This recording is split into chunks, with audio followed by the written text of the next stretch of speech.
agaasimaha guud ee wasaaradda caafimaadka Soomaaliland oo maanta soo gaaray magaalada Boorama ayaa waxa uu kormeero kala duwan ku soo maray qaybo ka mid ah isbitaalka weyn ee magaalada Boorama gaar ahaan qaybta dhimirka ee magaalada Boorama halkaasi oo uu soo indheeyay qaybaha kala duwan ee ka kooban tahay qaybta dhimirka ee isbitaalka weyn ee magaalada Boorama sidoo kalena agaasimaha guud ee weheliyaan agaasimaha isbitaalka magaalada Boorama isku duwaha wasaaradda caafimaadka iyo maayirka degmada Boorama ayaa sidoo kale waxay si rasmi ah xariga uga jareen dhismo cusub oo lagu soo kordhiyay isbitaalka weyn ee magaalada Boorama waxaan maanta xariga ka jaraynay oo agaasimaha guud xariga ka jaray qolalka 12 qol oo ay dhistay wasaaradda horumarinta caafimaadku ma aha qolal ay dhistay hay'ad ma aha qolal ay dhistay cid kale waxa dhisay oo gacanta iska leh iyo hirgelinta wasaaradda horumarinta caafimaadka waxay ugu tala gashay tayada in kor loogu qaado adeega uu bixiyo isbitaalka guud ee magaalada Boorama kulay intaan joogno waan arkaynaayo wuxuu ku soo kordhiyay isbitaalka tayo iyo adeeg fiican labadaba wayna ku mahadsan tahay kulay wasaaradda horumarinta caafimaadka oo hormuud ka yihiin wasiirka iyo agaasimaha iyo dhammaan shaqaalaha kalaba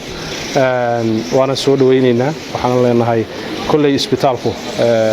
inta ay ka badan buu ka sugay wasaaradda wayna ku mahadsan yihiin waxa qoray ka qabteen hadda kanuun maahe wadooyinkii ugu dambeeyay iyadoo la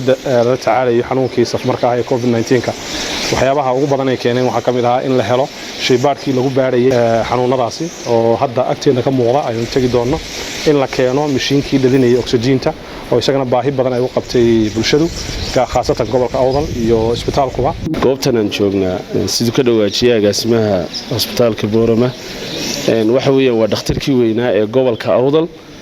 waxaan aad iyo aad ugu faraxsanahay aad iyo aad soo dhaweynaynaa agaasimaha guud ee wasaaradda horumarinta caafimaadka iyo madaxda kala duwan ee heer qaran ee uu hogaaminayo waxa muhiim noo ah oo si gaar ah aan u xusaynaa waxa weeyaan maanta hawshan u taaganahay in dhismaha inta leeg oo 12 qol ah oo baahi weyn loo qabay ka gobol ahaan iyo ka degmo ahaanba in wasaaradda horumarinta caafimaadku ay naga caawiso runtii wax badan culays badan oo hospitaalka haystayna ay ka dulqaato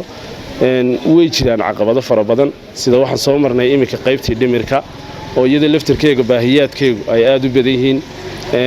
maanta waxaynu ku sugannahay dhakhtarkii weynaa ee Boorama waxaynu u taagannahay oo uga mahadnaqaynaa wasaaradda caafimaadku kaalinta ay ka qaadatay dhisitaanka 12 qol ee laga dhisay dhakhtarka weyn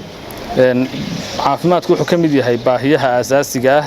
ee ummaddu ay u baahan tahay annaguna golaha ayaga cusub ama golaha deegaanka ee degmada Boorama cusub waxaan doonaynaa inaanu wax badan ka qaadano kaalintii aanu ku lahayn sidii aanu taageeri lahayn baahiyaha aasaasiga inta badanna haddii la iskaashado wax badan baa la qaban karaa kuma tarayo laakiin waxaynu haysanaa inaan isku tashanno ayaa muhiima taas iyo tuka badanna waynu qabsan karnaa markaan waan uga mahadnaqayaa wasaaradda caafimaadka iyo agaasimahooda nagala jooga hawshaasi ay ka qabteen annagu runtii waxaanu u soconay safar shaqo oo aanu ku maraynay gobolada dalka oo dhan oo muhiimadda ugu weyn ee ay safarka iyagu ahaa sidii aanu xogogaal ugu noqon lahayn hawlaha socda ee ay wado wasaaradda horumarinta caafimaadku ee gobolada iyo degmooyinka dalka gaar ahaan waxaanu xoogga sii saaraynay oo aanu u soconay inaanu si weyn ugu kuurgalno adeegyada xagga dhimirka ee ka socda guud ahaanba gobolada dalka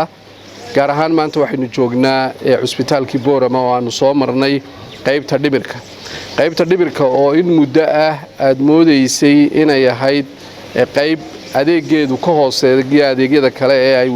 wasaaradda horumarinta caafimaadku ay wado waxa la isla qaatay qaran ahaan in kor loo qaado adeegyada dhimirka ee guud ahaan dalka oo dhan adeegyada kor loo qaadayo waxa ka mid ah adeega la siiyo dadka dhimirka ka xanuunsanaya haddii ay tahay daawo haddii ay tahay daryeel haddii ay tahay cunto haddii ay tahay iyo haddii ay tahay meelihii lagu daaweyn lahaa ama lagu eegi lahaa ama lagu hayn lahaa sidii wax looga qaban lahaa ay naga taageereen marka qaybtaas waxay noqon doontaa run ahaantii qayb ay wasaaraddu si weyn kor ugu qaado serviceka socda iyo adeegyada socda oo gobolkan iyo degmadanba markii horeba sii socday oo si wanaagsan u socday waxa kor loo qaadi doonaa adeega la siinayo dadka haddii dawo tahay haddii ay tahay haddii ay tababarka shaqaalaha tahay iyo haddii ay shaqaalaha incentive-kii ama gunadii la siin lahaa tahay intaba waa laga hawlgelayaa waxa kale oo runtii aan iyadana sharaf noo maanta inaanu xariga ka jarno mid ka mid ah dhismayaasha